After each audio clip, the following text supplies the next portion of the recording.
الحمد لله نحمده ونستعينه ونستغفره ونؤمن به ونتوكل عليه ونعوذ بالله من شرور أنفسنا ومن سيئات أعمالنا من يهده الله فلا مضل له ومن يضلله فلا هادي له ونشهد أن لا إله إلا الله وحده لا شريك له ونشهد أن سيدنا وسندنا وحبيبنا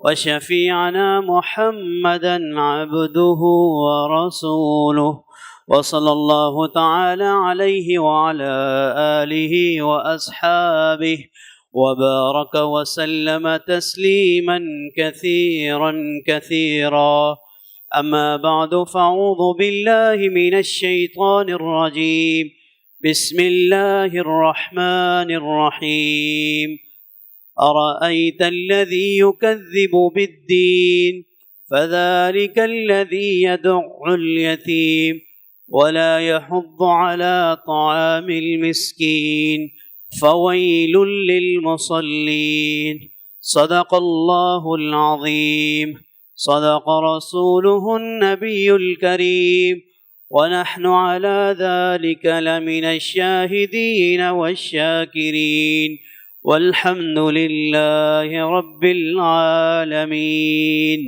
اللهم صل على محمد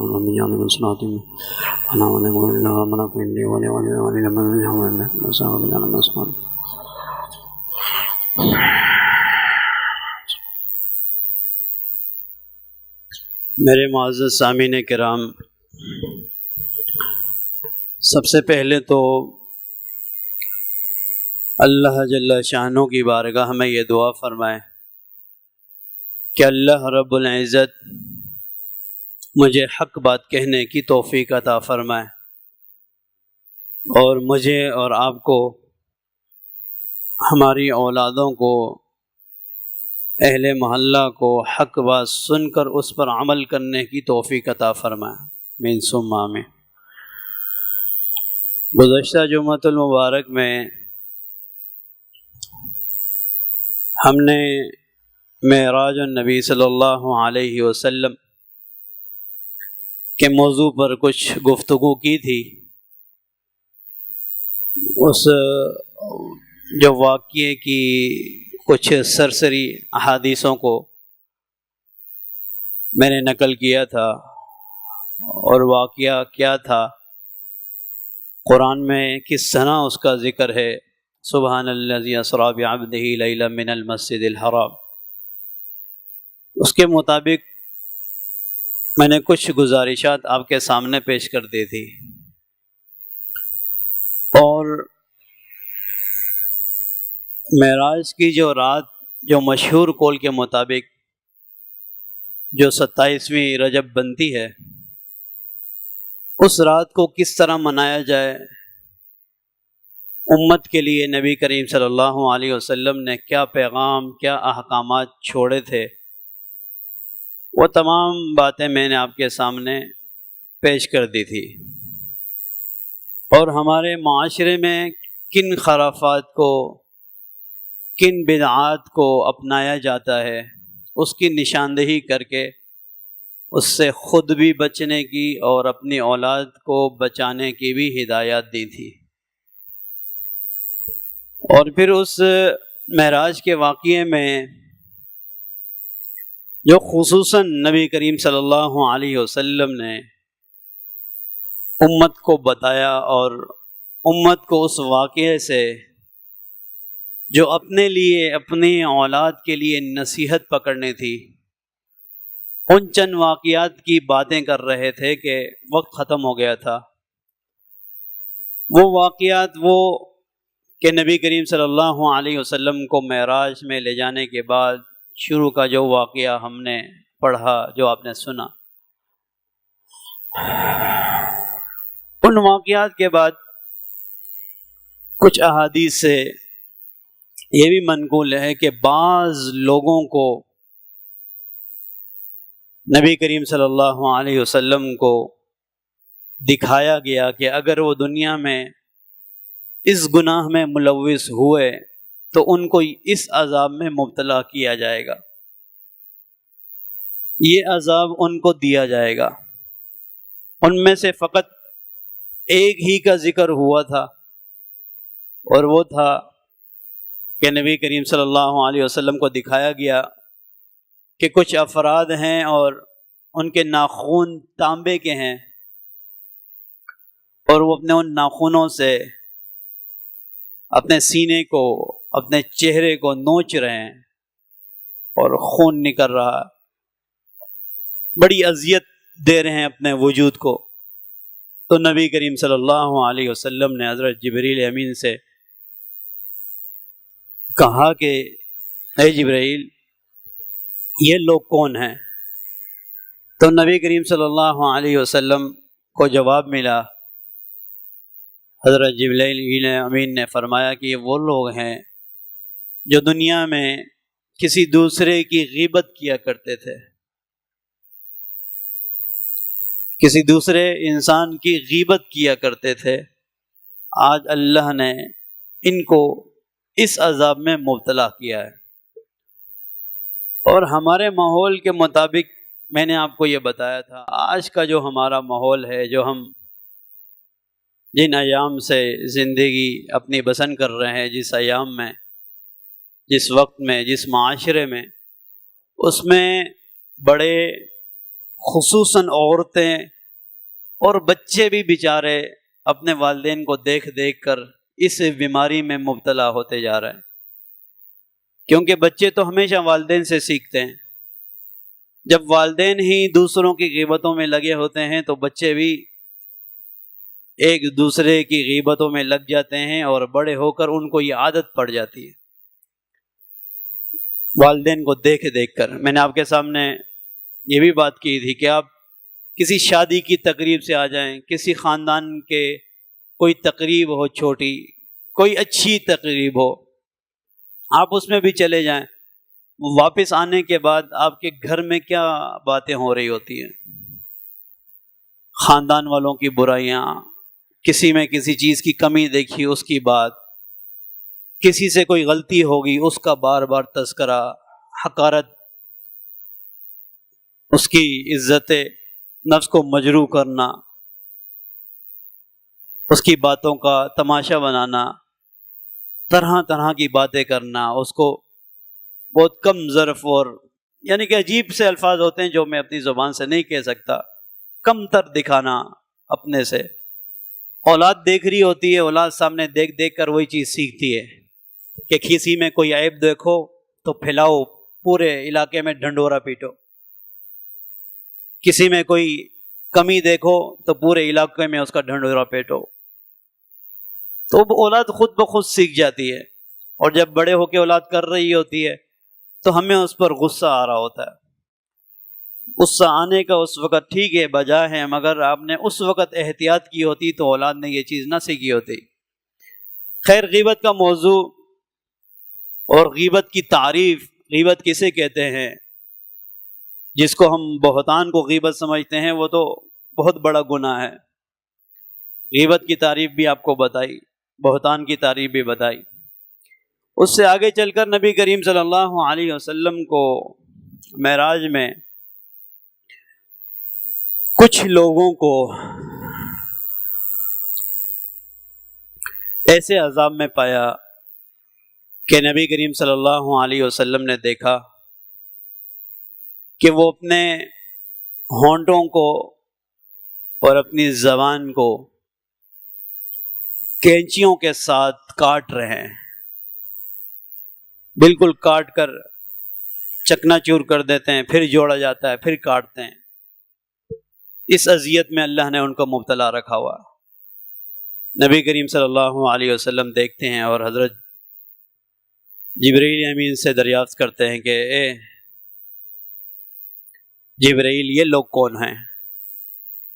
تو نبی کریم صلی اللہ علیہ وسلم کو جواب ملتا ہے، یہ فتنہ گو، ایسی بات کہہ دیں کہ جس سے معاشرے میں فتنہ، لڑائیاں، خرافات، اختلافات پھیل جائیں، یہ وہ احباب ہے۔ یہ بھی غیبت سے منسلک تھا، تو میں نے آپ کو بتایا، کیونکہ میں نے آپ کو بتایا کہ دیکھیں کہ اللہ کا ایک قانون قدرت ہے، اللہ نے جو قرآن میں، حدیث میں ہم تک پہنچا دیا ہے، ہر ایک بات سچ ہے۔ اللہ رب العزت نے کہہ دیا ہے کہ ما یلفظ من قول الا لدیہ رقیب عتید، تمہاری زبان سے ایک لفظ بھی ایسا ادا نہیں ہوتا جس کو محفوظ کرنے والے بھی ہیں اور لکھنے والے بھی، کرامن کاتبین یعلمون ما تفعلون، تمہارے ہر ایک عمل سے وہ واقف ہے، جو تم کہہ رہے ہو، سوچ رہے ہو۔ ان اللہ علیم بذات الصدور ہے وہ تو، جو تمہارے دلوں میں، دماغ میں تخیلات، جو تم ذہن میں ارادے بنا رہے ہو، اللہ تو اس سے بھی واقف ہے۔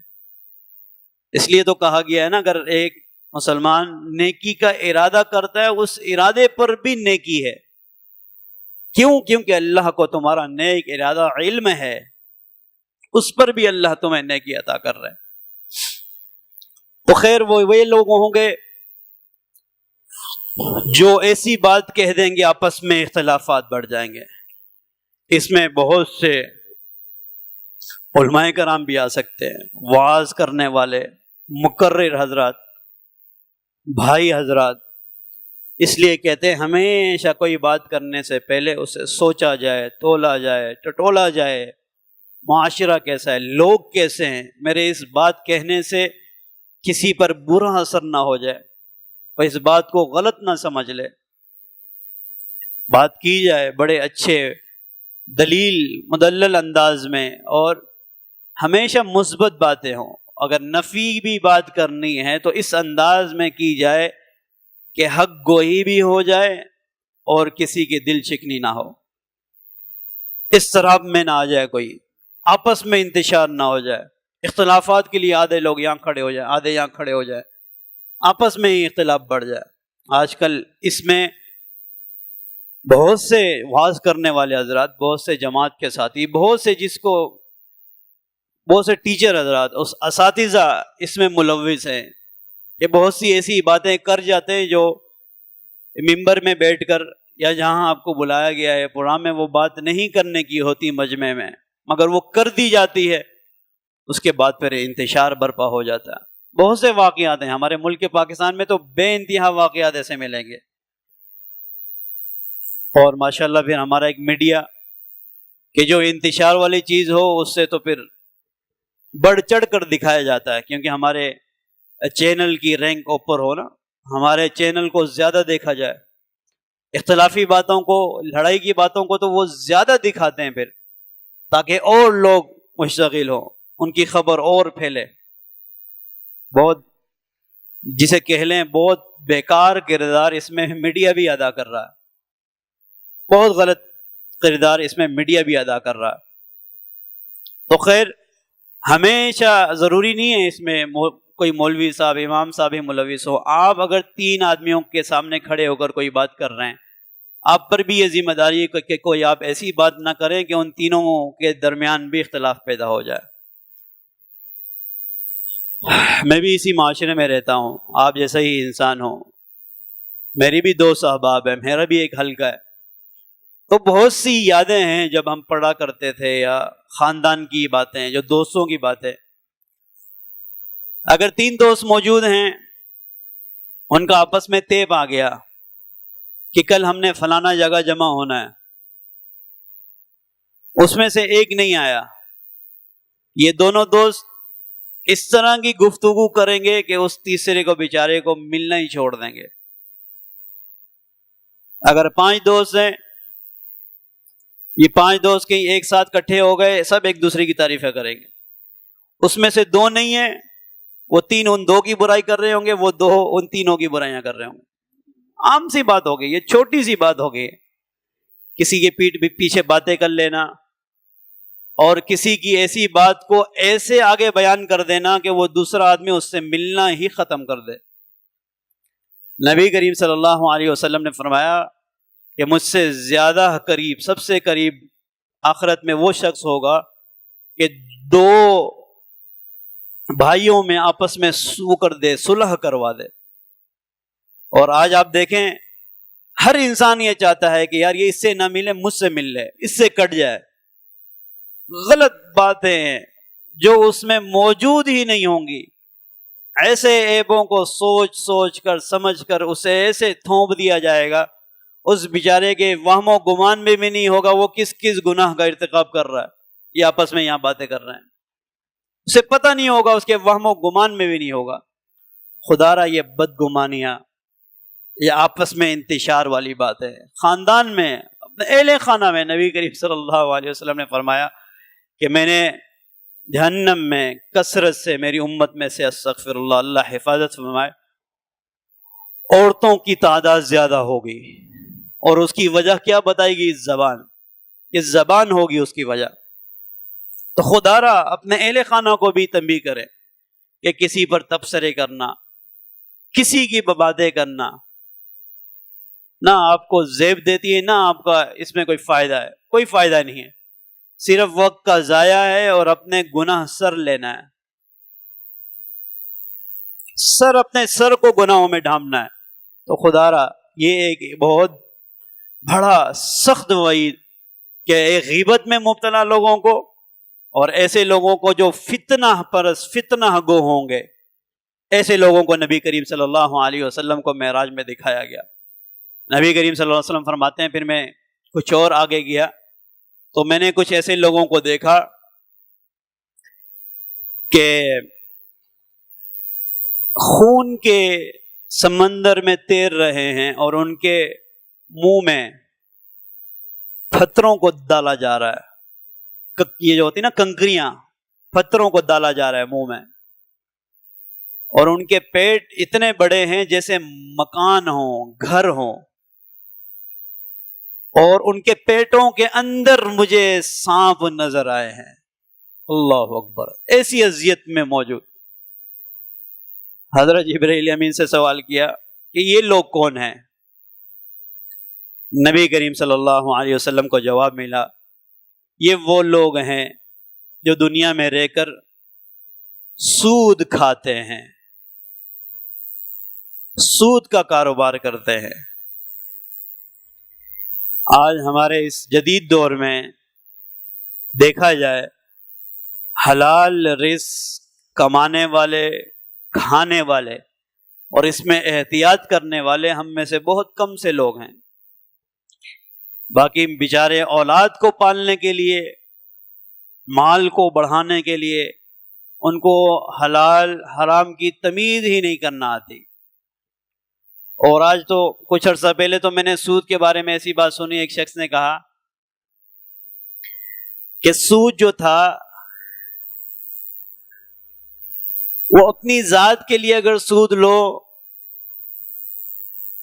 رزق کے لیے، کھانے پینے کے لیے تو وہ سود ہے، اگر کاروبار کے لیے سود لیا جائے تو وہ جائز ہے۔ ایسی بات بھی کانوں تک ملی کہ اگر اپنی ذات کے لیے لو، کھانے پینے کے لیے لو، خورد و نوش کے لیے لو تو وہ سود ہے، مگر کاروبار کے لیے لیا جائے تو امام صاحب میں نے سنا ہے کہ وہ سود نہیں ہوتا۔ ایسی بھی بات، یہ تو گویا وہ بات ہو گئی کہ آپ یہ کہیں کہ شراب کا حکم اس لیے تھا کہ پرانے زمانے میں شراب گندی جگہوں پر بنا کرتی تھی، آج تو بوتلوں میں پاک صاف بوتل، چمکتی ہوئی بوتلوں میں شراب بک رہا ہے۔ اب تو جائز ہونی چاہیے، اب تو جائز ہونی چاہیے، کیونکہ صاف بوتلیں ہیں اور بڑی اچھی اچھی کمپنیوں میں بنائی جاتی ہے، بہت مہنگی اعلیٰ نسل کی شراب ملتی ہے، اب تو اسے جائز قرار دیا ہے۔ ٹھیک اسی کی طرح یہ ایک اور بات کہ اپنے نفس کے لیے، کھانے پینے کے لیے لوگے تو وہ سود ہے، ورنہ تو وہ سود نہیں ہے۔ تو خدا را جو قرآن میں تعریفات ہیں، احادیث میں تعریفات ہیں، آپ بچے نہیں ہیں، الحمدللہ پڑھے لکھیں، سود چاہے اپنے لیے لیا جائے، اولاد کے لیے لیا جائے، کاروبار کے لیے بھی لیا جائے، مکان خریدنے، کسی کے لیے بھی سود لیا جائے، وہ سود ہوتا ہے۔ اور سود لینے والا اللہ رب العزت نے کہا ہے کہ گویا کہ وہ مجھ سے جنگ کرتا ہے۔ تو اللہ سے جنگ کرنا آسان ہے؟ نبی کریم صلی اللہ علیہ وسلم نے چند افراد کا ذکر کیا ہے کہ ان کی دعاؤں کو اللہ قبول نہیں کرتے، ان کی دعاؤں کو اللہ قبول نہیں کرتے۔ نبی کریم صلی اللہ علیہ وسلم نے فرمایا ایک شخص ضرور رہے گا، دعائیں مانگے گا، مناجات کرے گا، آنکھوں سے آنسو بہائے گا، اگر اس کی دعا قبول نہیں ہوگی۔ پوچھا گیا کیوں؟ کہیں گے اس کا پہننا اور اس کا اوڑھنا اور اس کا کھانا حرام ہوگا۔ آج ہم اپنے بچوں کو حلال نہیں کھلاتے۔ ہماری حکومت جو وہ ہے یعنی کہ گورنمنٹ پاکستان ہے، اس نے ایک ادارہ قائم کیا ہے، وہ بتا رہا ہے، بہت سے ہوٹلوں کی نشاندہی کی ہے کہ یہ جہاں سے چکن منگوا رہے ہیں یہ حلال نہیں ہے، حلال فوڈ نہیں ہے، تو ضروری تم نے اسی ہوٹل کے اندر گھسنا ہے۔ کراچی میں کتنے ہوٹل ہیں، پاکستان میں کتنے ہوٹل ہیں؟ دیکھیں آپ نیٹ پہ سرچ کریں، میں نام نہیں لیتا کسی کا، آپ سرچ کریں نیٹ میں، اس ادارے سے ان کے نمبر ہیں، ان سے پوچھیں بھائی ملک پاکستان میں ایسے کون سے ملٹی نیشنل ہوٹل ہیں جن کا کھانا مسلمانوں کے لیے جائز نہیں ہے۔ کیوں؟ کیونکہ ان کا چکن حلال نہیں ہے۔ چکن حلال کیوں نہیں ہے؟ کیونکہ انہیں ذبح کرتے ہوئے کلمہ نہیں پڑھا جاتا، ویسے ہی بس ذبح کر دیا جاتا ہے بغیر اللہ کے نام۔ تو مسلمانوں کے لیے حلال نہیں ہے، ایک قانون ہے، ایک اللہ رب العزت نے مسلمانوں کو ایک قانون دیا ہے، ایک ضابطہ دیا ہے اس دنیا میں رہنے کا، مسلمانوں کے لیے ذرہ ذرہ ہر قدم اٹھانے کا اللہ نے نبی کریم صلی اللہ علیہ وسلم کے ذریعے سے ہمیں بتایا ہے۔ تم نے سونا کیسے، کھانا کیسے، پینا کیسے، چلنا کیسے، تجارت کیسے کرنی ہے، معاملات کیسے کرنا ہے۔ تو خدا را ان چیزوں کی تحقیق کی جائے اور اپنی اولاد کی حفاظت کی جائے۔ ہر انسان یہ تو رونا رو رہا ہے کہ برکت نہیں ہے، مال ہے، سب کچھ ہے، سکون کیوں نہیں ہے؟ اولاد نہیں سنتی، اولاد وہ ہے فرما بردار۔ اللہ کے بندے ان کو حلال تو کھلاؤ، ان کے پیٹ میں جو لقمہ جا رہا ہے کیا 100% تمہیں یقین ہے وہ حلال ہے؟ صحابہ اور نبی کریم صلی اللہ علیہ وسلم کسی اور کے گھر سے گری ہوئی کھجور ایک بچے کے منہ میں چلی جاتی ہے، بچہ ہے، خالی زمین سے اٹھا کر کیا ہوا؟ اس کے حلق میں انگلیاں ڈال کر اس کھجور کو نکالا جا رہا ہے کہ یہ اس بچے پہ حلال نہیں ہے۔ یعنی کہ پڑوسی کے گھر میں درخت لگا ہوا ہے، اس کی ٹہنی میرے گھر میں جھک رہی ہے، یہ ٹہنی اس کے درخت کی ہے، یہ پھل اس کے درخت کا ہے، میرے بچے نے کھا لیا، یہ اس کے لیے حلال نہیں ہے۔ اتنی احتیاط ہو رہی ہے، ہمیں تو بتایا جا رہا ہے کہ بھائی یہ نہیں کھاؤ، تب بھی ہم وہاں گھس رہے ہیں۔ بھائی اس کے علاوہ جاؤ، کتنے ہوٹل ہیں، باہر کا ہی کھانا ہے نا، اتنے ہوٹل ہیں، جاؤ، جو پاکستانی اپنے ہوٹل ہیں اتنے بڑے بڑے، وہاں جاؤ، وہاں کھانا کھاؤ۔ ضروری تم نے ملٹی نیشنل ہوٹلوں میں گھسنا ہے اور وہاں جا کر حرام کھانا، خود بھی کھانا، اپنی اولاد کو بھی کھلانا ہے، اور پھر بھی کہنا ہے کہ دعائیں قبول نہیں ہو رہی؟ میں نے نہیں کہا، ہم میں سے کسی، نبی کریم صلی اللہ علیہ وسلم کا قول ہے اس کی دعا اللہ قبول نہیں کرتے جو حلال نہیں کھاتا، جس کے پیٹ میں حرام ہے۔ کوئی اس کا احتیاط نہیں کرتا، رشوت علی الاعلان عام چل رہی ہے، سود خوری چل رہی ہے، حرام کھانا کھایا جا رہا ہے، کوئی اس کی تمیز نہیں ہے۔ تو خدا را جب نبی کریم صلی اللہ علیہ وسلم، ہم ان ذات کے امتی جس کو رحمت للعالمین کہا ہے، جو جانوروں پر بھی ظلم کو برداشت نہیں کرتے تھے، وہ کیسے ایسا کوئی نظام ہمیں دے سکتے ہیں کہ ہماری اولاد بھوکی مر جائے گی؟ کیسا اسلام ہمیں ایسا کوئی نظام دے کے گیا ہے کہ ہم بھوکے مر جائیں گے؟ کوئی ایسا نہیں۔ تجارت کوئی منع نہیں ہے، اچھے سے اچھا نفع رکھنا کوئی منع نہیں ہے، اچھی سے اچھی تجارت کرنا کوئی منع نہیں ہے، اچھے سے اچھا کھانا کھانا منع نہیں ہے، اچھے سے اچھا لباس پہننا منع نہیں ہے، جو کرنا ہے کرو، مگر جو ضابطہ ہے، جو اصول ہیں، جو پابندیاں ہیں، جو اللہ رب العزت نے ہمیں کہا ہے کہ قل ان کنتم تحبون اللہ فاتبعونی یحببکم اللہ، اگر تم مجھ سے محبت رکھتے ہو تو یہ چند چیزیں ہیں، ان کو مان لینا۔ تو ان چند چیزوں کو بس ماننا ہے، چلنا اسی طرح۔ میں بھی وہ رات کے جو کھانے میں وہ کھاؤں گا، کیا بولتے ہیں، مرغی کھاؤں گا، میں بھی بروز کھاؤں گا، میں بھی وہ کیا بولتے ہیں برگر کھا سکتا ہوں، میں بھی پیزا کھا سکتا ہوں، میں بھی کھاؤں گا، پر کس کا حلال ہے اس کا کھایا جائے۔ جس کا حلال ہے بس اس کا کھایا جائے، جو چیز کھانی ہے کھائیں، جس کا حلال نہیں ہے، مشتبہ چیز ہے، اس میں شک ہے۔ آج تک ان کمپنیوں نے اس ادارے کو جواب نہیں دیا کہ ہم چکن کہاں سے منگوا رہے ہیں، اور سب کو پتہ ہے کہاں سے آ رہا ہے۔ سعودیہ میں بینڈ ہو گیا، بہت سے ممالک میں بینڈ ہو گیا۔ تو خدا را جن چیزوں میں مشتبہ ہو، شک ہو، تو اس چیزوں کو چھوڑ دیا جائے۔ وقت ختم ہو گیا، آئندہ جمعہ انشاءاللہ۔ ایک ساتھی تھے، وہ کہہ رہے تھے کہ شب برات پر آج بیان ہو، تو انشاءاللہ آئندہ جمعہ شب برات پر گفتگو ہوگی۔ اس میں کیا اعمال ہیں، کیا حدیثیں ہیں، کون سے حدیث ضعیف ہے، نبی کریم صلی اللہ علیہ وسلم کے کیا معمولات ہیں، وہ انشاءاللہ پیش کیے جائیں گے۔ تمام احباب سے دعا ہے، جو کہا، جو اللہ نے کہلوایا، جو آپ نے سنا، اللہ رب العزت مجھے اور آپ کو، ہماری اولادوں کو اس پر عمل کرنے کی توفیق عطا فرمائے۔